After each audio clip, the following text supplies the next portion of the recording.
In the year that King Uzziah died, I saw the Lord, sitting on a throne, high and lofty, and the hem of his robe filled the temple.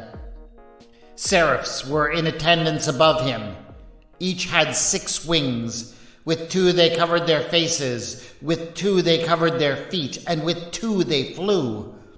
And one called to another and said, Holy, holy, holy is the Lord of hosts. The whole earth is full of his glory. The pivots on the thresholds shook at the voices of those who called, and the house filled with smoke. That vision, recounted in the 6th chapter of the book of Isaiah, is possibly one of the most influential visions in history. Whatever Isaiah saw that day has shaped the way that God has been seen and imagined down through the ages. There is no way of knowing, of course, exactly what Isaiah experienced that day inside his own mind. But there are some clues in the historical setting and in some of the elements of the vision itself that might help us to understand what prompted that important vision. That is to say, there is a story behind it that needs to be told. This is Retelling the Bible.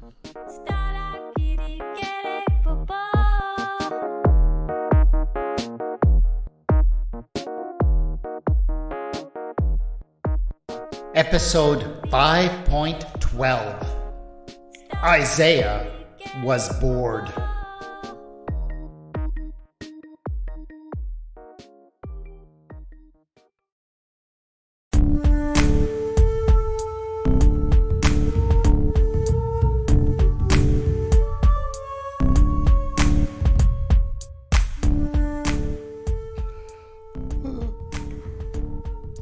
Isaiah yawns. He feels bad for doing it.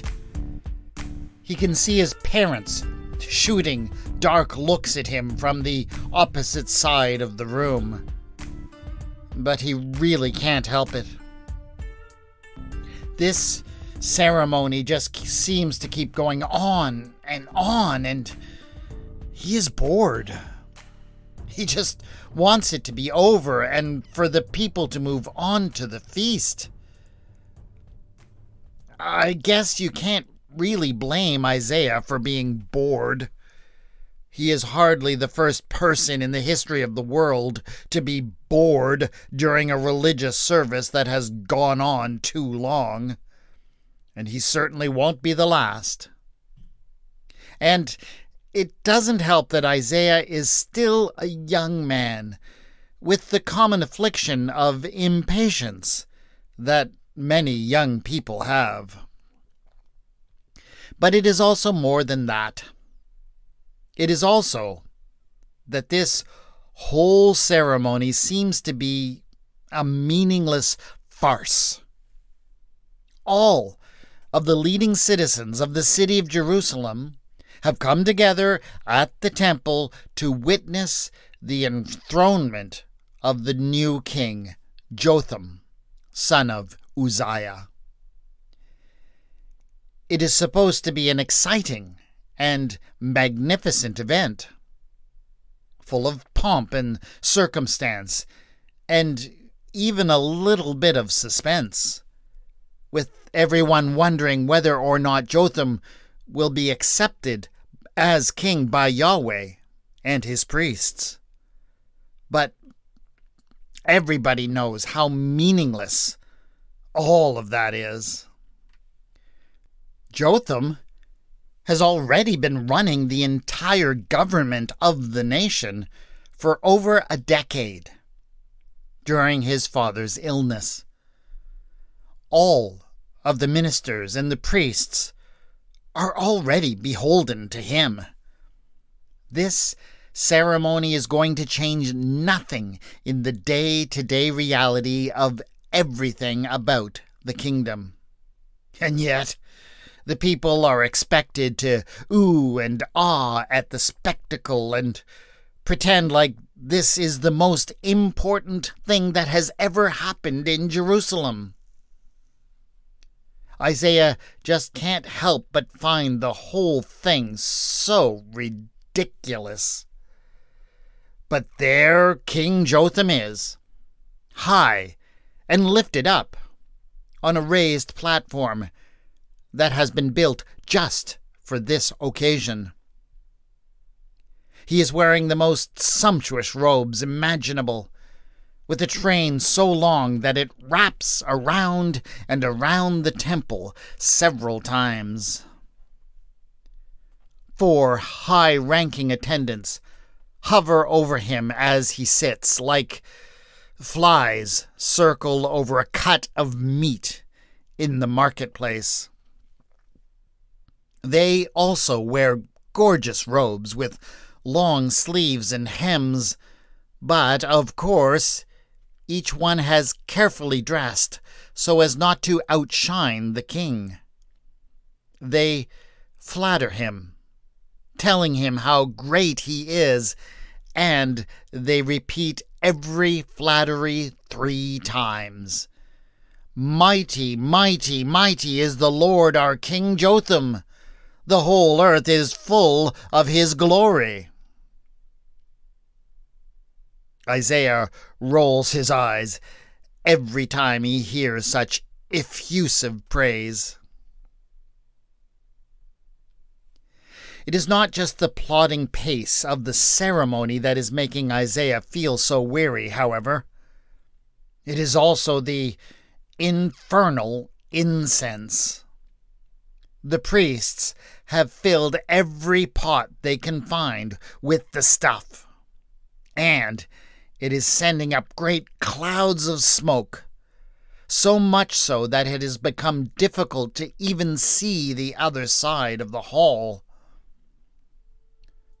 The smoke, together with the soft and repetitive music, is sending Isaiah into a kind of dreamlike state.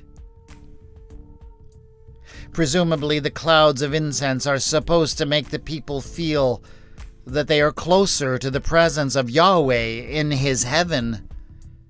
But Isaiah suspects that the priests might have another motive in burning so much of the stuff. Isaiah has heard the story. Everyone has. And he cannot help but think that the priests are taking advantage of this ceremony to remind the new king of it. In the drowsiness induced by the incense smoke, Isaiah finds himself imagining how the events must have played out.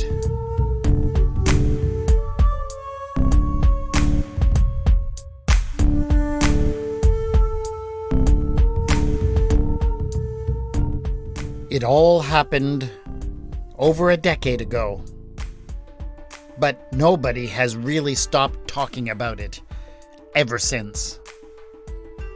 King Uzziah got into a dispute with the priests. He pointed out to them, and rightly so, that the kings of the house of David had long had a special relationship with Yahweh. And so he argued that it would be a good thing if, from time to time, the king could make a sacrifice of incense before Yahweh in the temple, in recognition of his near-divine status. The priests, and especially the chief priest Azariah, strenuously disagreed. But the king was not interested in hearing their arguments and warnings. He just went ahead and did what he felt he had a right to do. He walked right into the sanctuary, carrying a brazier from which sweet smoke was rising. The priest confronted him, warning the king that if he dared to go forward with this mad plan of his, he would be cursed by God. The king just shrugged it off, of course. But no one ever forgot what the priest had said.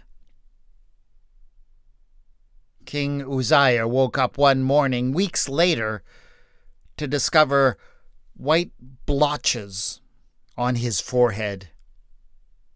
He covered them up and attempted to go on with his day, but the next day they had spread, and soon they could be hidden no longer. People began to react to him in horror. The king was a leper. He was unclean. And so it was that the king had to withdraw from all public life, and the day-to-day affairs of the kingdom fell to his son. And you can be sure that the priests did not let anyone forget that the leprosy had come after the chief priest had uttered his curse. And now, clearly, all the priests were going to make sure that the new king, Jotham, didn't forget it. It was they who had filled the enthronement chamber with oppressive amounts of incense smoke as they exulted in their victory over royal prerogatives.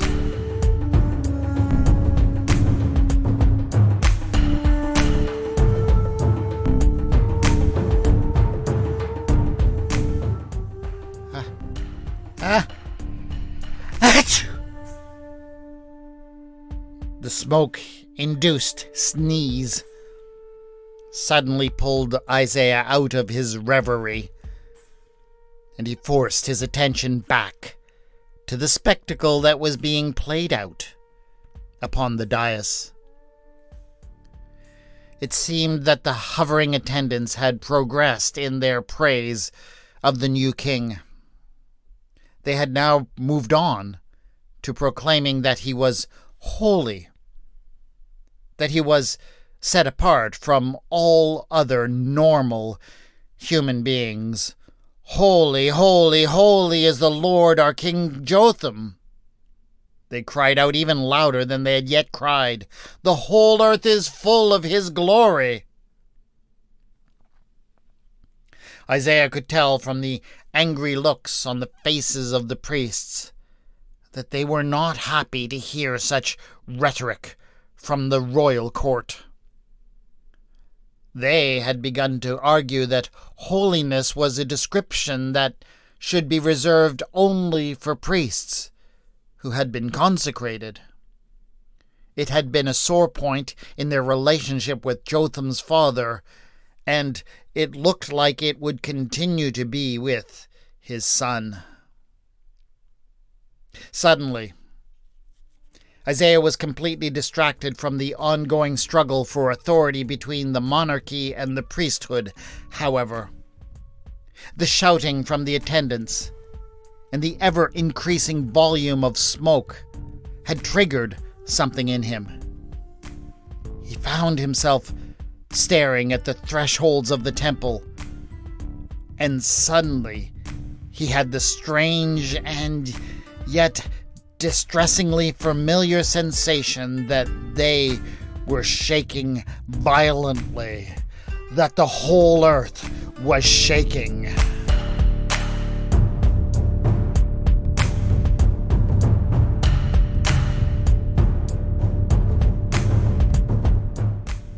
This was not the first time that Isaiah had suffered this kind of episode. It had happened to him before, in times of great stress, and in reaction to loud noises.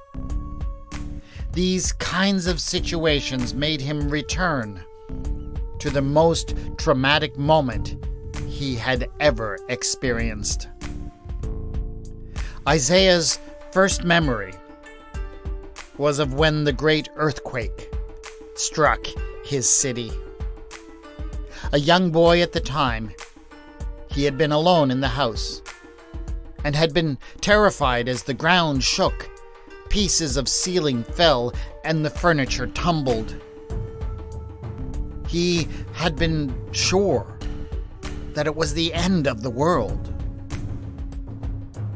When his parents found him later, they were frankly amazed that he had survived, as a piece of the wall had come very close to smashing in his head. Isaiah had escaped it all unscathed in his body, which many people told him marked him as one who was specially favored and chosen by Yahweh. But Isaiah did not feel particularly favored, for he was deeply wounded in his spirit. He had cried out in terror at every aftershock and tremor he had felt in the weeks that followed the great quake. And, in the years since, he had been plagued by these repeated sensations that it was all happening again.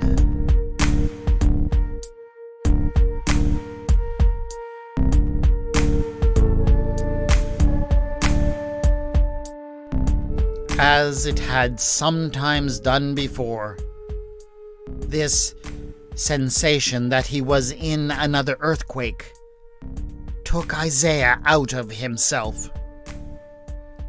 He entered into a strange state where he began to see everything very differently.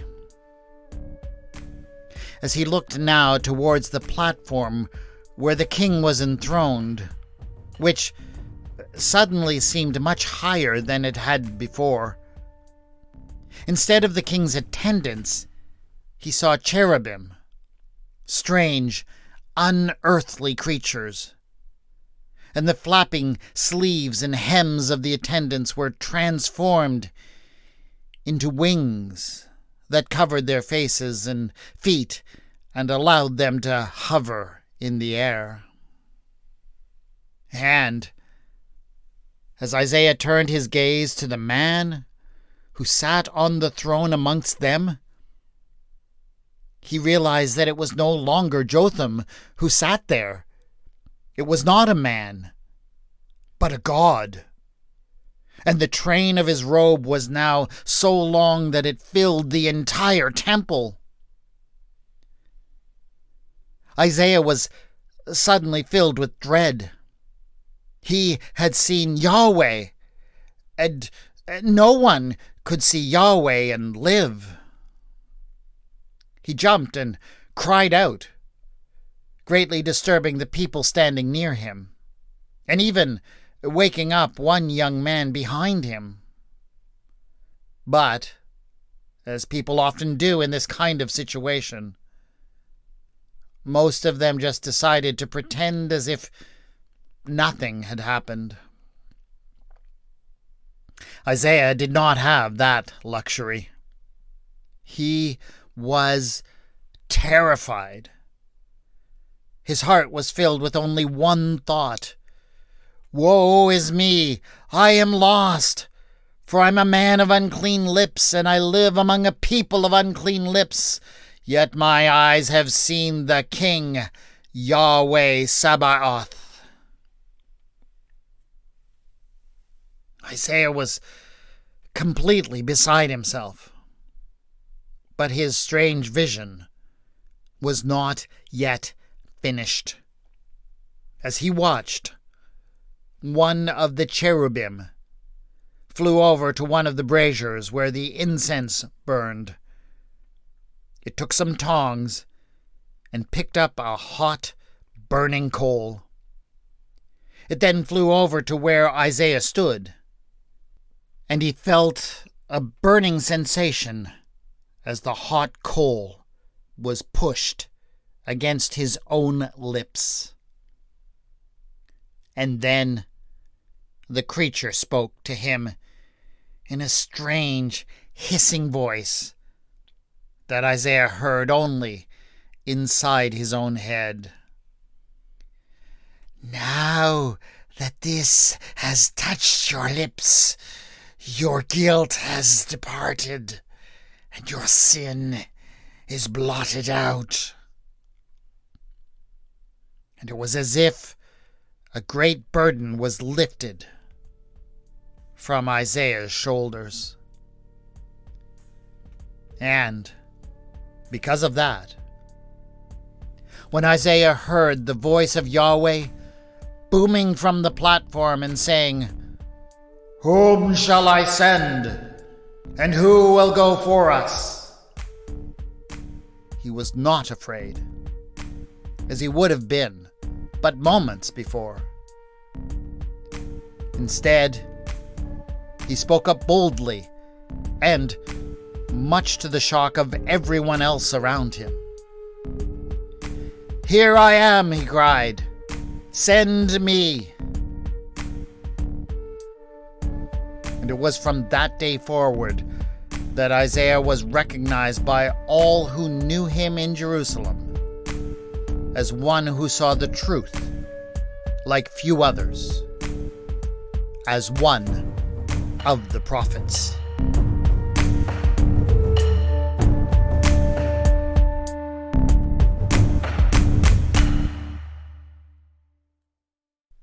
What happened to Isaiah that day was, as far as I'm concerned, one of the greatest moments in the history of the people of God.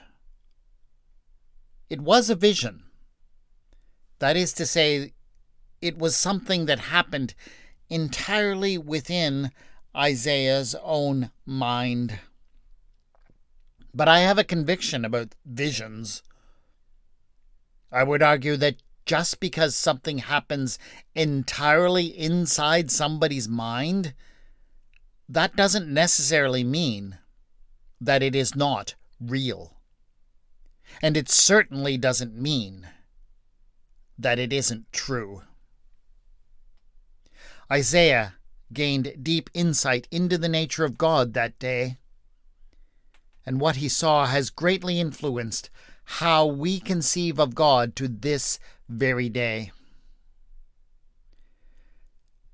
Nevertheless, there is reason to believe that it happened much like I have described it. Isaiah says that it happened in the year that the old king died, and what he describes seems very much like the common enthronement ritual of a new king in the ancient Near East.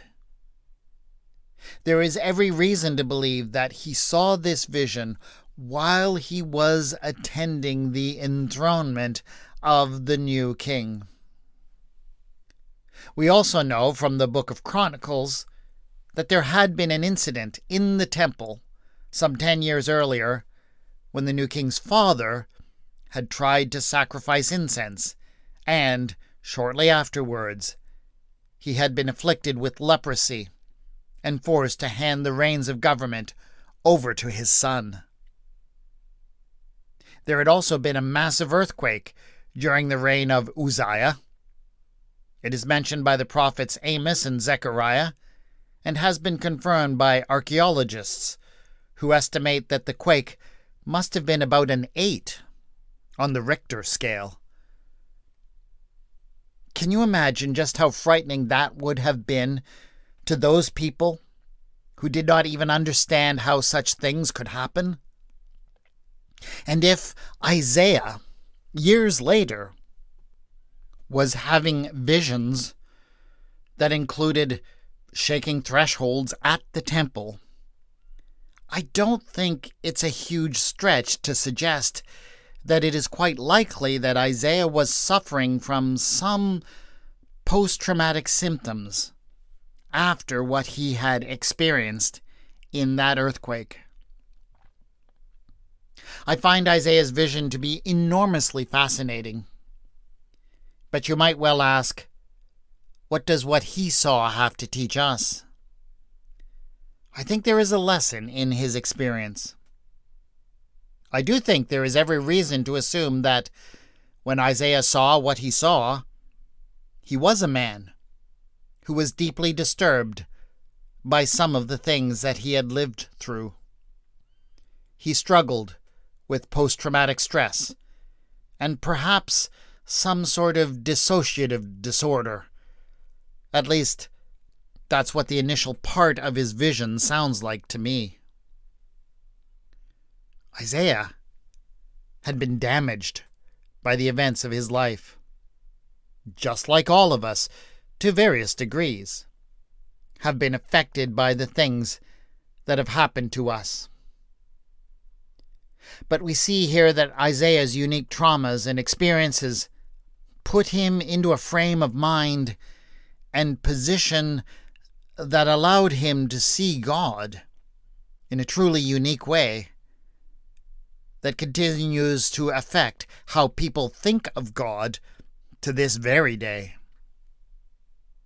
Even more important, it gave to Isaiah a unique voice and insight that allowed him to speak to the many trials that were coming for the people of Judah.